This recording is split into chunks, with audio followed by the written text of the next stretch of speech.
That's what I want. నేను ఇక్కడికి emotional అవడానికి రాలేదు, మిమ్మల్ని ఎమోషనలైజ్ చేయడానికి వచ్చాను. ఏం చెప్పావురా? Hi friends, welcome back to our channel. ఈ వీడియోలో మనమైతే egg thick gravy curry restaurant స్టైల్లో చూద్దాం ఫ్రెండ్స్. ముందుగా స్టవ్ మీద కడాయి పెట్టి దాంట్లో కొంచెం ఆయిల్ వేసుకొని ఒక 3 మీడియం సైజ్ ఆనియన్స్ తీసుకొని సన్నగా తురుముకొని ఆయిల్లో వేసుకొని ఫ్రై చేసుకోవాలి. ఆ విధంగా ఓకేనా ఫ్రెండ్స్, ఫ్రై చేసుకోవాలి ఆ విధంగా. నేనైతే ఒక 4 పచ్చిమిర్చిని తీసుకొని మధ్యలో కట్ చేసుకొని వాటిని కూడా ఫ్రై చేసుకోవాలి ఆ విధంగా.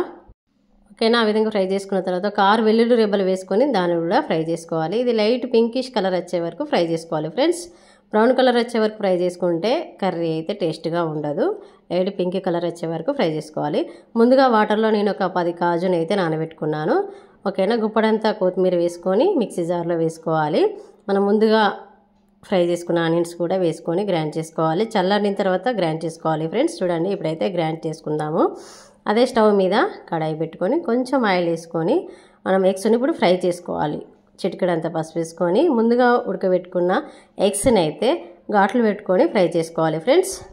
ఈ కర్రీ అయితే రైస్, చపాతీ అండ్ పుల్కాలోకి చాలా అంటే చాలా బాగుంటుంది. వేడివేడి రైస్లకి అయితే ఇంకా సూపర్గా ఉంటుంది.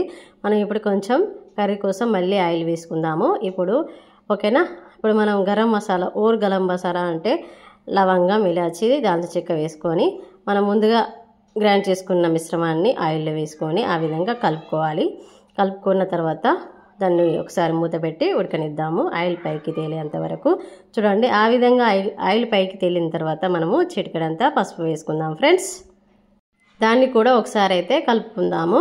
నేనైతే 1 టేబుల్ స్పూన్ కారం తీసుకున్నాను, కొంచెం స్పైసీగా ఉండడం కోసం. 4 పచ్చిమిర్చి అయితే సరిపోవు ఫ్రెండ్స్. ఓకేనా, దాన్ని కూడా కలుపుకొని మధ్య మధ్యలో మనం వాటర్ యాడ్ చేసుకోవాలి. ఎందుకంటే కర్రీ అయితే అడుగంటకుండా ఉండడం కోసం నేనైతే వాటర్ యాడ్ చేసుకున్నాను. ఓకేనా, ఇప్పుడు మనం సాల్ట్ వేసుకుందాం టేస్ట్ కోసం. ఓకేనా ఫ్రెండ్స్, దాన్ని కూడా ఒకసారి అయితే మూత పెట్టి ఉడకనిద్దాము.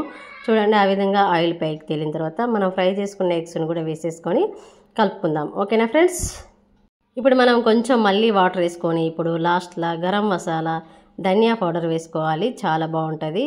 ఓకేనా ఫ్రెండ్స్, ఇప్పుడు స్మెల్ కోసం అండ్ టేస్ట్ కోసం కస్తూరి మేతిని వేసుకుందాం ఫ్రెండ్స్. ఓకేనా, కస్తూరి మేతి వేసుకున్న తర్వాత అలా కలుపుకున్న తర్వాత ఒక 1 మినిట్ ఉడకనిద్దాం. ఓకేనా, ఇప్పుడైతే ఆయిల్ పైకి తేలింది. చూడండి, కర్రీ అయితే ఆల్మోస్ట్ అయిపోయింది ఫ్రెండ్స్. ఇప్పుడు రైస్లో వేసుకొని టేస్ట్ చేయడమే. ఓకేనా ఫ్రెండ్స్, చాలా అంటే చాలా బాగుంటుంది. ఒకసారి అయితే ట్రై చేయండి. ఈ వీడియో నచ్చినట్లయితే like, share, subscribe my channel friends. Thank you friends. Thank you. ఏం చెప్పగలను ఇంతకన్నా?